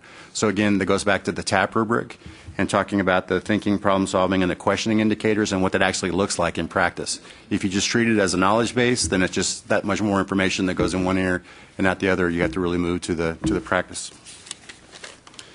How educator preparation programs can be redesigned to better prepare for college and career readiness. I thought that was a little bit loaded, I have to say, because it really comes back to school-university partnerships, because if you prepare the student in the ivory tower to interpret at the higher level, to do a good job at questioning and so on, and they go into a context where that's not happening, it doesn't transfer. So again, it goes back to the essential element of having an effective school-university partnership, and also doing that work at the clinical level, not just at the knowledge level. In-service prep by university, colleges of education, arts and sciences, and I told the group that Lubbock ISD spends a lot of money with Battelle and other big-time providers, and they don't look to the university as a first-line professional development provider, and we've kind of done that to ourselves. So we were fortunate to get an I3 grant about a year ago when I came there, and we're again using those Teachscape cameras in the classroom with mathematics teachers, and we agreed together on some rubrics of pedagogical excellence, of mathematics excellence, and so on. And then we're trying to use that data from the videos to decide our interventions, and to do that during PLC times. Ultimately, what we're trying to do is to build the capacity of the teacher leaders. And so, but what Lubbock ISD has told us is, like, we better not blow that. If we get it right, then we might open the door a little more widely to get in as being a first line professional development provider. But essentially, at least this College of Ed has kind of worked itself out of that. They turn to the consultants. So that's an issue. Policies that might get in the way, many of them were mentioned. One thing that was talked about in our group is that to do this kind of really clinical intensive work that we're talking about, so doing the performance assessments and doing multiple cycles of that takes a lot of time, takes a lot of energy, and the funding is just not there. So when you think about the funding for teacher preparation versus graduate programs, and think about this clinical intensiveness, several of the universities are doing different things, like differential tuition, trying to cover that, or using course fees in our case. But the issue is that the funding's not there for us to do the kind of clinical intensity that you want us to do. Thank you. I think we have a contestant in the back. My name is Michael Martyr. I was not going to speak for our group, but I did want to reply briefly to Commissioner Pereira's question, because I'm not sure that anyone will respond to it directly. I'm at UT Austin and the co-director of the UTeach program. I can speak certainly not for every educator preparation program, nor can anyone, but I can speak for a consortium of about 8 across the state that are doing something in common. The education courses within the UTeach sequence are fundamentally and explicitly based on how children learn and upon the cognitive psychology literature. One of the classes also brings in many other threads of literature, for example, recent work on stereotype that's been heavily featured in numerous books, including that of Paul Tough. broadening out a little bit, I would say that the books to which you referred are very fine books that bring together many threads of academic research, but it needs to be remembered that they are threads of academic research, and therefore if you empower faculty to develop classes for pre-service teachers, they are naturally going to bring such material in, and in many cases I think do it very, very well. So I think within Texas you actually have some of the nation's leading examples of using these materials to inform pre-service teaching, and it's one of the things we can be proud of. Well, that's very nice to hear. Congratulations on using those materials. Hi, everybody. Cheryl Santos Hatchett from UNT at Dallas. And I was at this group, and a lot of the things that we talked about were already discussed, but I do want to say a few things that were not. What we learned from each other is that we come from very diverse geographical situations and demographic situations. One of us is near a military base. The other one, we're right in the middle of South Dallas. A lot of challenges, a lot of poverty, first-time college goers, lots of bilingual kids, just a lot of challenges. The other one came from UT Austin, has a reputation of international programs and really very innovative things going on. So the questions that were asked, the way that you answer it depends on where you are, who you are, and that's the state of Texas. So we're asking for more permission from you to be creative in solutions. We don't think there's any one-size-fits-all. But structurally, I want to just say a few things that we noticed. And again, to reiterate, 120 hours to train a teacher, to prepare a teacher. I mean, the whole gamut of the degree plus the certification, plus the new things that keep popping up. So now I'm seeing CCRS, and I'm thinking, oh my goodness, we don't even have master's degrees in the state of Texas for teachers. There's no requirement to go back to school and get a master's degree. There's no incentive. The school districts don't give you really more money. There's CEUs. Every 5 years they have to show that they had a couple of CEUs, 6 hours or something. There's really no incentive for people to go on beyond their bachelor, which is very anemic. We have a very anemic program for training teachers, preparing teachers. You have to have 60 hours to get into the program, so the kids are transferring in from community colleges, which, that conversation we need to have more of. I didn't see any conversation here about community college, and really, a lot of the kids that are in the Ready, Set, Teach program, are you aware of it in high school? It's a huge movement right now. I work with a lot of high schools in Dallas. And the Ready, Set, Teach program sends kids to the general conferences. There was one in Dallas the other day in Mesquite, the TAFE conference, the Texas Association of Future Educators. It was mind-blowing. I went to Mesquite to see the conference, and thousands, it seemed like thousands, maybe hundreds. It was a room this big filled with kids, high school kids, seniors, sophomores. They all want to be teachers, and they're lovely. But you know what? They're not connected with universities. They wind up in community college. And there's really no conversation beyond that AAT that was developed in 2005, and I don't know where we are on that. But I think we need the collaboration on all levels, high school. We need to sit down with those teachers and with everybody involved in the Ready, Set, Teach program, with the leaders in the community colleges, with ourselves. And we really need to look at the whole gamut and how we move people through the system. And so those are my observations here. And I would like to ask that question about the AAT to somebody. Where are we on that? That was a great idea. I haven't seen too much action with it. We were supposed to articulate. I know when I was out in Lubbock, we had the AAT program working very well with South Plains College. There was one recruitment tool, and it was, for example, a lovely brochure, and it had the logos of the like one community college and the logo with the university, and it was very nice. And I just think the conversations, arts and sciences, this is very nice, education, but we're only one piece of that.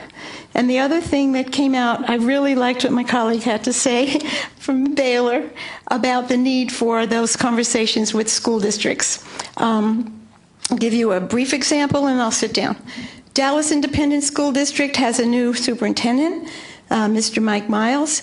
He wants an MOU for everything. Student teaching, if we want any data, you have to have your data. It goes to their board, it goes to the lawyers, it goes, I mean, you cannot imagine the rigmarole.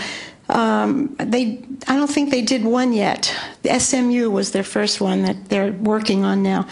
But if you want us to get data about how our kids, how our student teachers are doing with the students that they have, that is going to really require the kind of relationship and the kind of investment that is going to benefit the state of Texas. It's not about us jumping up and down, each dean going and saying, please, I need data.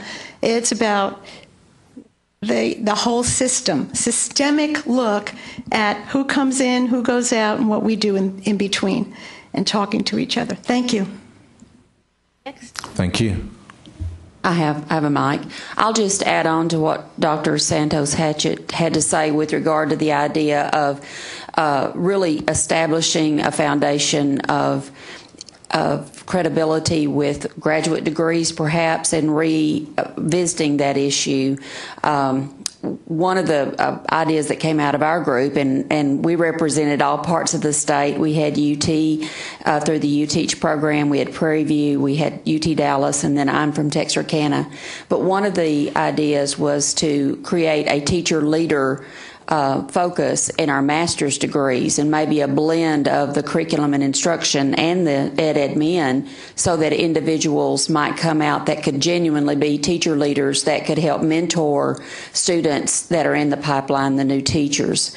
Another interesting concept from this group was, when we discussed the essential student qualities and characteristics, was to not focus quite so much on the rigor of higher GPAs and those kinds of things on the entry level, but rather to build in other items that would allow individuals who might not be as academically prepared right then have an opportunity to come in and to learn those skills and knowledge that they could then turn around and be probably some of the most effective teachers in the state. And include in that writing samples and interviews and things like that, so that you could identify good quality teachers and not just eliminate someone based on his GPA. With regard to the college and career readiness standards, and I was struck by the fact that 3 of the 6 questions address that. So obviously this is an item we will have to address and do so extensively. I think the focus in our teacher preparation programs has got to move more on critical thinking and affective application of knowledge, which scares me a little bit, because the last question that says what is one of the weaknesses is the idea of focusing almost entirely on preparation for an examination, and they almost seem to be at odds to me at some time when you're dealing with critical thinking skills for CCRS and inadvertently into STAR and on through the system, and then on the other hand we're talking about making sure they pass the test all within the 120 hours. So therein are the challenges. I think you're hearing a lot of the same messages over and over now, but I think that a couple of the things that my colleagues had to add were particularly significant with regard to that. And then last but not least, because I am the dean, I'm at a very small institution, and I am the dean of liberal arts and education, and so I do get to see both sides of that coin often, but I think having our colleagues here from the arts and sciences area is critical, because they have to understand that the preparation they're doing in the classrooms impacts our teachers, and it is a cyclical process. Gentlemen, anything I need to add? Thank you. Dean, if I could ask you a question. Yes, sir.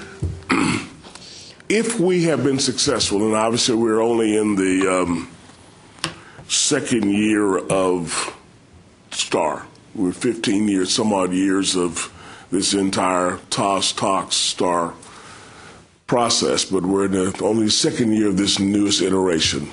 But if we've done it right, I'm going to go back to your question about not being able to teach critical thinking. If the State Board of Education has properly developed the standards it takes, and the curriculum has been developed such that it aligns properly with those standards, and that the tests have been properly developed so they align with the curriculum. And if teachers indeed simply just teach the curriculum, and I realize that is a heck of an assumption, but if that happens, why would it not be the case there is ample opportunity, particularly now that we've raised the rigor in the STAR, ample opportunity to teach critical thinking and expect critical thinking from our students? What am I missing? I think the focus, and gee whiz, nothing like a little pressure here, colleagues. I'm an old litigator. Come on. There we go. You can step up to the mic now and testify. No, thank you. And anyone feel free to step in and help it at any time. Okay, good. But I will say, though, that I think oftentimes the limitations, the time limitations that we find ourselves under, the time restraints of 120 hours, the 90 minutes in a classroom to ensure that we get everything done, I think the emphasis has been more heavily placed on the dot-to-dot process, and thereby we've lost some of our effectiveness in being able just to allow us to stop and think and to contemplate. I mean, even this morning, I'm keenly aware of the fact that it's 15 minutes till 12, and we're ready for lunch and ready to move on to the next big thing, and we're grappling with some of the biggest issues that we face on a daily basis. And so I don't have any simple answers except to say that I think we do need to focus and re-engage ourselves in those discussions. Help. It's Michael Martyr again from UT Austin. Boy, is that a tough question. I'll throw out two thoughts, both of which have to be offered with some caution.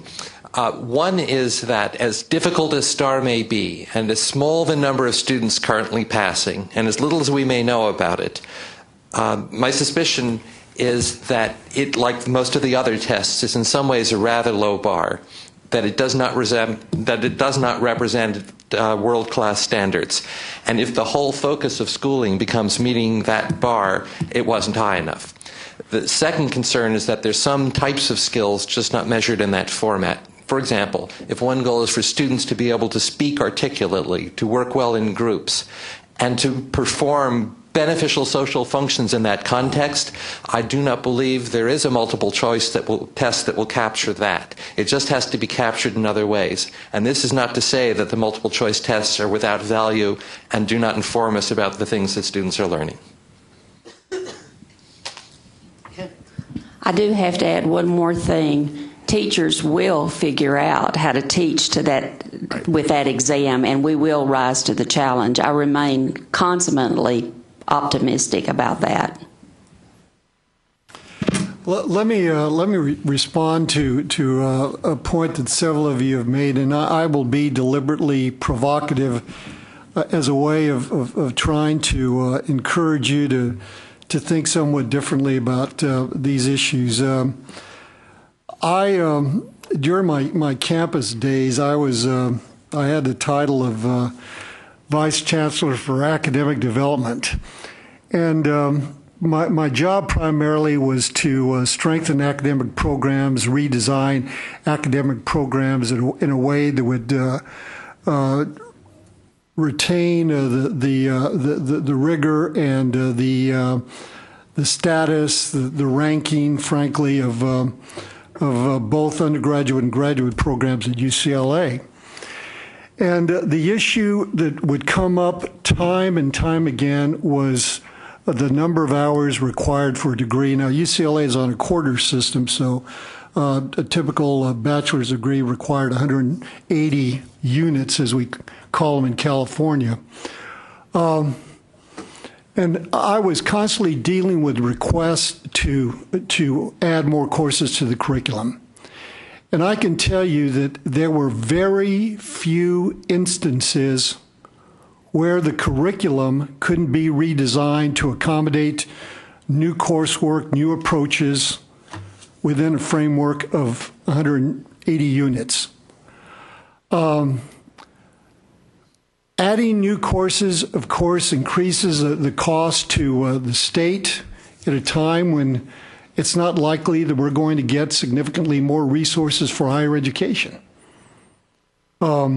We have to start looking at redesign of the curricula across the board, not only in education but in other fields as well. We're talking about going to competency-based instruction so that students can move more quickly. There's no research that argues that it takes every student 15 weeks to master a body of knowledge. If the institution is on the semester system. So I would argue that it may be the case that in some instances 120 hours isn't sufficient, but I would argue that the first thing you do is look at how you can redesign the curriculum. And having been a faculty member for many, many years, I know that faculty don't like to do that. But sometimes it's ultimately a better solution than simply adding more courses to degree requirements.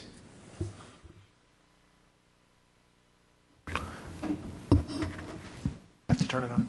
Is this on? Yes, it is. I spoke before, so John Engelhardt, Baylor. For our group, we had a small but very active little group talking about this. I'll only hit some of them because I know we're short of time. Addressing the first one about most valid accountability measures, we sort of skimmed over the sort of surfacey, more obvious common answers of looking at, understanding curriculum and human development and those sorts of things in order to have demonstrate a high quality teacher. We did make special note of appropriate content mastery, but we really answered it fairly simplistically. We said career progression. If you look at our graduates and if they're progressing within their career, there must have been something that was done right within that. Employability, do they get jobs? In a sense, it's the same answer we gave to NCTQ when they were trying to look at Texas. It's, the school districts know what they know who's preparing the teachers that work well in their situation, and those are the people they try to hire. And the only reason they go outside that is that they can't find those people. And so employability is a really good measure. And an internal measure prior to is also not terribly new, but it's evidence that candidates can positively influence the learning of students in their particular teaching field. And where we can do that prior to graduation, we have some evidence they know how to impact learning. Once we get past that point, a lot of what happens has to do with the conditions of employment and whether they're placed in a grade in their field, and there's a whole lot of things that go on after that. Now, that's a fairly simplistic kind of response, but at the same time looks at sort of some big ideas that relate to it. When we looked at the second item on here on essential student qualities and characteristics, our first response was essentially this is an empirical question. We really don't know the answer of what are those critical characteristics. It's almost an aptitude treatment interaction problem. What are the aptitudes that we want from students that match the treatment we provide to provide the impact at the end in classrooms? What's the interaction between their aptitude and the treatment that gives the outcome that we're desiring? Now, we made some guesses. We talked about not bringing in people that have a high level of compliance because we want people to be independent and stand on their own 2 feet and not just follow orders. We want people who have, for example, prior experience in teaching-like situations so that we can see that they are drawn to those areas where they act like teachers much earlier in their lifetime. People that are self-reflective, that think about what goes on, and are predisposed toward informal learning for themselves. They're essentially lifelong learners. They seek out opportunities to stretch themselves. Those are the people that are going to share that kind of perspective about them within the broader task of teaching. Shifting down to, there are 3 on the... We're sorry. Your conference is ending now. Please hang up. Okay, I just got terminated. Thank you very much. We appreciate everything. We appreciate your comments. Now go right ahead. Okay. With regard to the CCRS question, we did talk about all of them, but I'll only mention the last one about what can we do. And our answer, again, somewhat simplistic is the only things we have control of in the in-service world are and we don't often have control of that, but are the teachers that are student teachers or are field experience teachers, the mentors that they work with in the schools. And what we can do is to try to make the best placements possible for our students is to help the schools have the best placements possible to receive them. So work with those teachers to try to ensure they understand college and career readiness and model it as best as we can help them do that. That falls within our resources. It falls within our reach. And the last one, what is it that can be done in terms of policies? One of the things, and this was a bit of my own axe to grind, is that many states do not, by regulation, do not permit student teachers or interns that are prior to licensure to get paid being in schools. And that creates a variety of issues, which is second employment on the part of student teachers, but we provide some remuneration for the legal profession, for the medical profession, when they're in internship kinds of activities. And we could probably go through a whole lineage of athletic training and all these other fields, but for some reason, by law, you cannot pay a student teacher to be in the classroom. Now, superintendents wouldn't like my statement at all. But on the other hand, going back to some earlier comments that I made, if the way the budget was sent to school districts required a certain portion of it to include money that was paid toward professional development of pre-service teachers, that would provide the revenue stream, and it wouldn't be taking away from something else. That obviously presumes added resources as opposed to reallocation within K-12 to do that. But the maximum hours in teacher education that state institutions have to deal with at Senate Bill 994 way back in the 80s, which is still hanging around, people have backhandedly alluded to it, that's not Commissioner Paredes, that's not asking for more hours to do the job, but it's saying when you put so much restriction on such a large body of knowledge, it is very difficult to do the kind of in-depth preparation that most teacher educators feel like need to be done. And finally, a comment of policy would be some kind of differential, perhaps even direct funding for clinical programs. We see internal within universities a redirection priority toward engineering and some of the sciences, but when you start moving toward clinical in the health professions, education doesn't fall out of that. The more we move in clinical directions, the more expensive they are to do, the more latitude is needed, but yet our institutions don't particularly address teacher education as a clinical experience. So those are at least a few other ideas. Thank you. I urge you and some of your colleagues to get together if you think some of the statutes or some of the educational policy that's in place needs to be changed so that you can train your teachers more effectively. I just whispered to Commissioner Williams that we'd be delighted to hear recommendations along these lines, and we would support changes that are likely to yield better teachers, better prepared teachers, and better results ultimately in the classroom. So that really is up to you. We're not in a position to know that the curriculum or the requirements in the curriculum are inadequate. But if you tell us that they are and you come up with an alternative, we'd be eager to listen. Is there one more group, or that's it? That's it?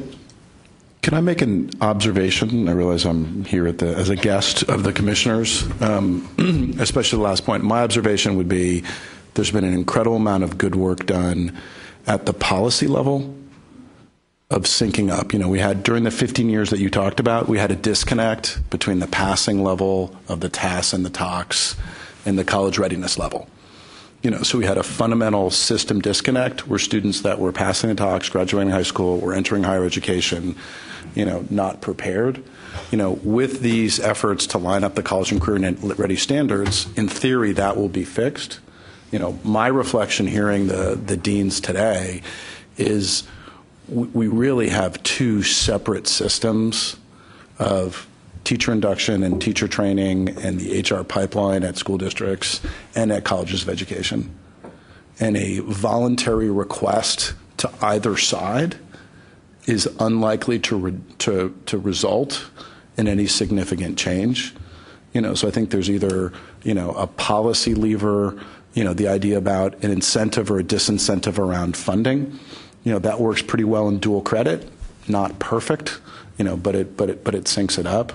But I would just offer in the interim, if philanthropy can help provide resources for time and space to get these deans and either superintendents or HR directors together to try to make some pathways. Because, right now it just sounds like, the districts do their HR stuff and the colleges of education are optional participants. And it depends on the quality of the individual relationships that the colleges of education create. So there's policy fixes, there's regional strategies, there's optional. I don't think anything's going to change from what we're hearing today. If it's just figure some stuff out and tell us. I've said in a number of public situations that probably the most cost-efficient thing that we can do in higher education is work more closely with K through 12. We spend, and this is just the allocated money, we spend somewhere in the range of $180 million every 2 years on developmental education. That's how much money is allocated. We keep hearing from campuses. Now, of course, most of the remedial education, developmental ed is done in community colleges, but there's still a good deal done at universities. If we worked more closely with K through 12, summer bridge programs, professional development for in-service teachers, and we increased college readiness, we could presumably redirect some of that money to other academic needs. And one can think of a lot of other ways that working with K through 12 would significantly decrease the cost of higher education, improve time to degree, which is an enormous expense in Texas. And we have to figure out ways to do this more effectively. I was very gratified to hear about a month ago that the Texas A&M system is going to devote a significant amount of attention to working with surrounding school districts around the A&M campuses and develop programs of professional development for those regional school districts. Those are the kinds of programs that we need to develop across the state. And once again, there are some startup costs, but over time, those kinds of activities will save the state and the institutions themselves a good deal of money.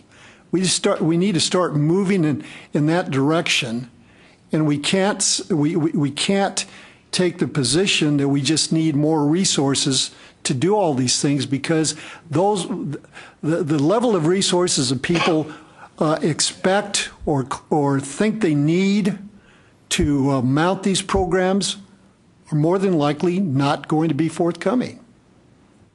Somebody mentioned the summer bridge programs that the coordinating board used to fund. We're not funding those because we lost interest in them. We're not funding them because all of our outreach programs were zeroed out in our budget in the 2011 session. We're going to have to find other ways to do those kinds of activities. But once again, I assert that working more closely with K through 12 would probably be the most cost-efficient measure we could undertake in higher education.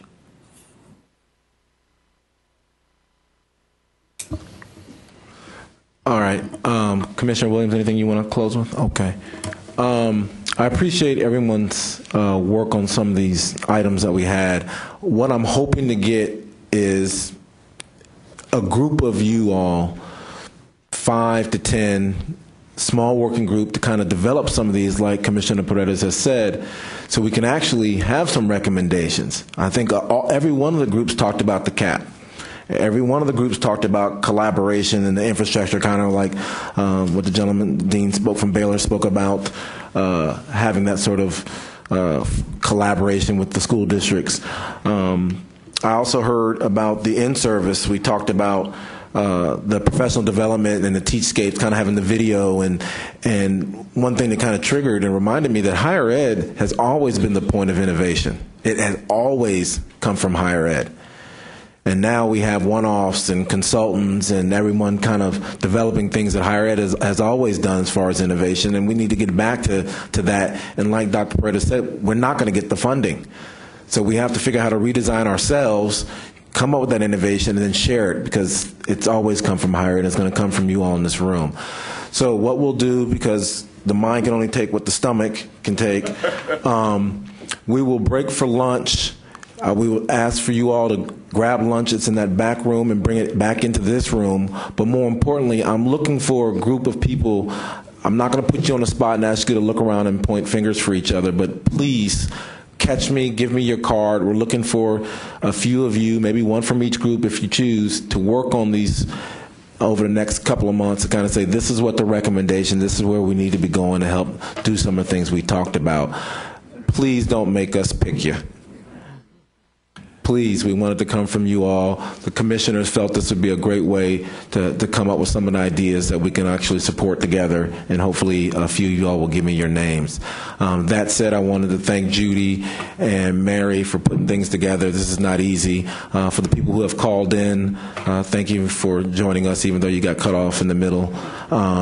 And I would like to, anything else from the dais? Well, we're going to follow up on some of the questions that were raised. The AAT program particularly caught my attention. We'll follow up, and we'll get back to you and learn what the status of that program is. The back door on the right is where the food is, and we really appreciate you all coming out. Thank you so very much for joining us and giving us information, and please continue with the discussions here today. Thank you.